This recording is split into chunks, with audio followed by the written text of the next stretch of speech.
144 साल बाद लगने वाले इस महाकुंभ में करोड़ों लोगों ने जाकर पवित्र डुबकी लगाई।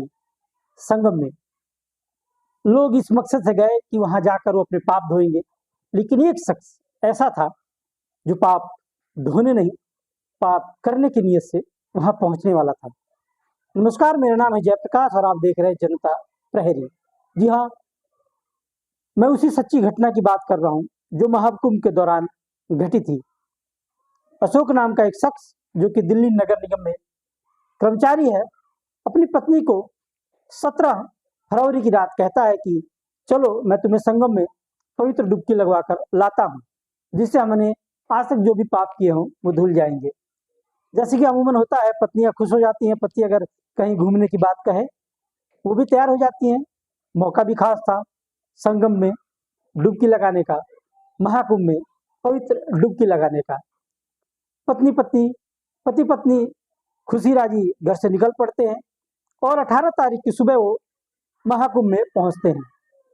वहां जाकर संगम में एक साथ डुबकी लगाते हैं और जैसा अमूमन हो रहा था, लाखों लोग अपने नहाने की डुबकी लगाकर सेल्फी अपलोड कर रहे थे। पति पत्नी ने भी वहां डुबकी लगाई और पति अशोक, पत्नी मीनाक्षी ने अपना वीडियो बनाया और उसको सोशल मीडिया पर शेयर किया। डुबकी लगाने के बाद, स्नान करने के बाद वहां से वो निकलते हैं और आपस में बातचीत करते हैं कि काफी थक चुके हैं, तो दिल्ली जाना आज मुनासिब नहीं होगा। ऐसा करते हैं कि आज की रात हम यही प्रयागराज में ही गुजारते हैं, ताकि थोड़ी थकावट कम हो जाएगी और कल गाड़ी पकड़ के हम वापस दिल्ली अपने घर पहुंच जाएंगे। पति अपनी पत्नी मीनाक्षी को लेकर झूसी, इलाहाबाद में एक वो जगह है जहां पर आपने सुना होगा कि भगदड़ से काफी लोगों की जाने गई थी, वो भी काफी पॉश एरिया माना जाता है। झूसी में अपनी पत्नी मीनाक्षी को लेकर अशोक पहुंचता है और एक कमरे की तलाश में लोग लग जाते हैं। काफी खोजबीन करने के बाद उन्हें एक होटल मालिक मिलता है, जिससे वो पूछते हैं, कमरे की डिमांड करते हैं।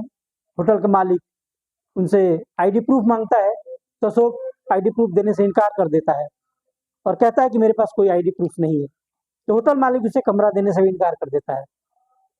अब वो अगले कमरे की तलाश में निकल पड़ते हैं।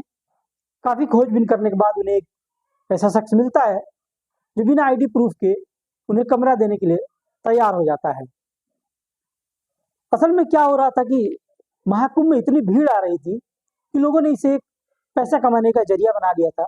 जिनके घर प्रयागराज में पड़ रहे थे, उनमें से कुछ लोगों ने अपने मकान किराए पे देने शुरू कर दिए थे, ताकि कुछ आमदनी हो जाएगी। ऐसे ही शख्स से इनकी मुलाकात होती है और एक कमरा ये अपने लिए किराए पर ले लेते हैं 500 रुपया देकर एक रात के लिए, और कमरे में जाते हैं, खा पी के आराम करते हैं। सुबह होती है तो मकान मालिक बोलता है कि काफी देर हो गई, कमरे का दरवाजा नहीं खुला। अपने नौकर को बोलता है कि आप जाकर थोड़ा दरवाजा खटखटाओ, उनको बोलो कि भाई एक रात की बात थी, अब चले जाएं, दूसरे शख्स आने वाले हैं इस कमरे में। नौकर जाता है, दरवाजा खटखटाता है, लेकिन कोई अंदर से आवाज नहीं आती। वापस आकर मकान मालिक को कहता है कि साहब, दरवाजा मैंने खटखटाया लेकिन अंदर से किसी प्रकार की कोई आवाज नहीं आ रही है।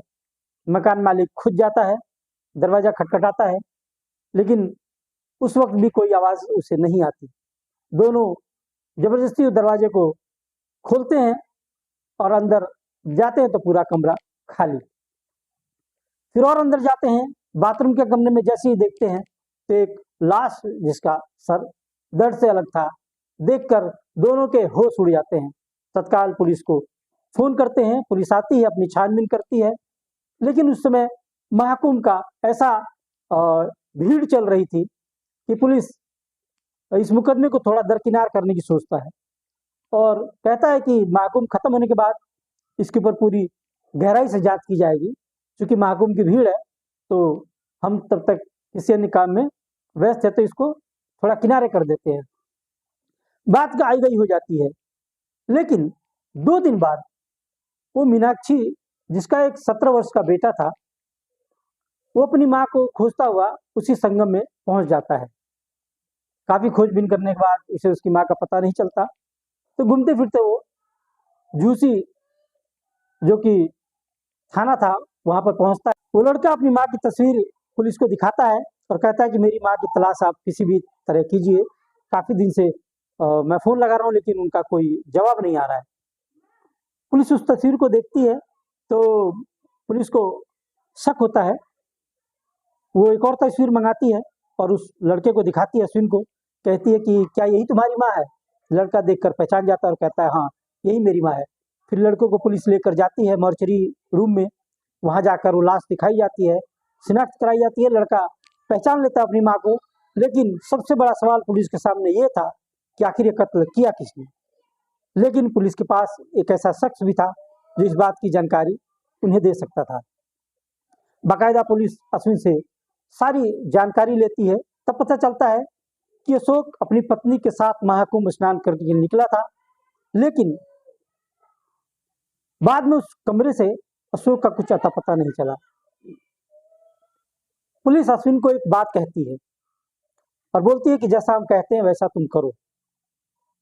उसके बाद अश्विन अपने घर चला जाता है और वो अपने पिता के नंबर पर लगातार फोन करता है। 2 दिन तक लगातार फोन करता रहता है। आखिर तीसरे दिन उसका पिता फोन उठा लेता है और जैसे ही पिता उसका फोन उठाता है, अश्विन कहता है, पिताजी माँ मिल गई है, आप घर चले आओ। क्योंकि अशोक को इस बात की जरा भी भनक नहीं थी कि बात पुलिस तक पहुंच चुकी है। वो सोचता है कि हो सकता है मैंने मारा हो लेकिन वो किसी तरह बच गई है। तो उससे मिलने के लिए वो दिल्ली अपने घर आता है और जैसे ही मकान पर पहुंचता है, सादे वर्दी में तैनात पुलिस उस एरिया में उसे धर दबोचते हैं और फिर शुरू होती है छानबीन की अगली कड़ी। जब पुलिस उससे गहराई से कड़ाई से पूछताछ करती है तो अशोक सारी कहानी रोकर कहने लगता है और बताता है कि उसका एक स्त्री से अवैध संबंध था जिसकी भनक उसकी पत्नी को लग जाती है और अक्सर पति पत्नी में झगड़ा होने लगता है। झगड़ा होने के दौरान कई बार वो सोचता है कि अपनी पत्नी को इस रास्ते से हटा दे, लेकिन तभी अक्टूबर के महीने में देखता है कि एक इश्तहार आता है जिसमें लिखा रहता है कि महाकुंभ की तैयारियां होने वाली है। बस वहीं से वो इस साजिश का एक पन्ना लिखना शुरू करता है और अपने दिमाग में ये बात बना लेता है कि आने वाले महाकुंभ में करोड़ों लोग वहां जमा होंगे, इसी करोड़ के भीड़ में एक मैं लाश गुम कर दूंगा जिसे कोई कभी खोज नहीं पाएगा। और इस इंतजार करते करते फरवरी के महीने में अपनी पत्नी को बोलता है कि चलो महाकुंभ चलते हैं। पत्नी राजी हो जाती है, उसको लेकर आता है।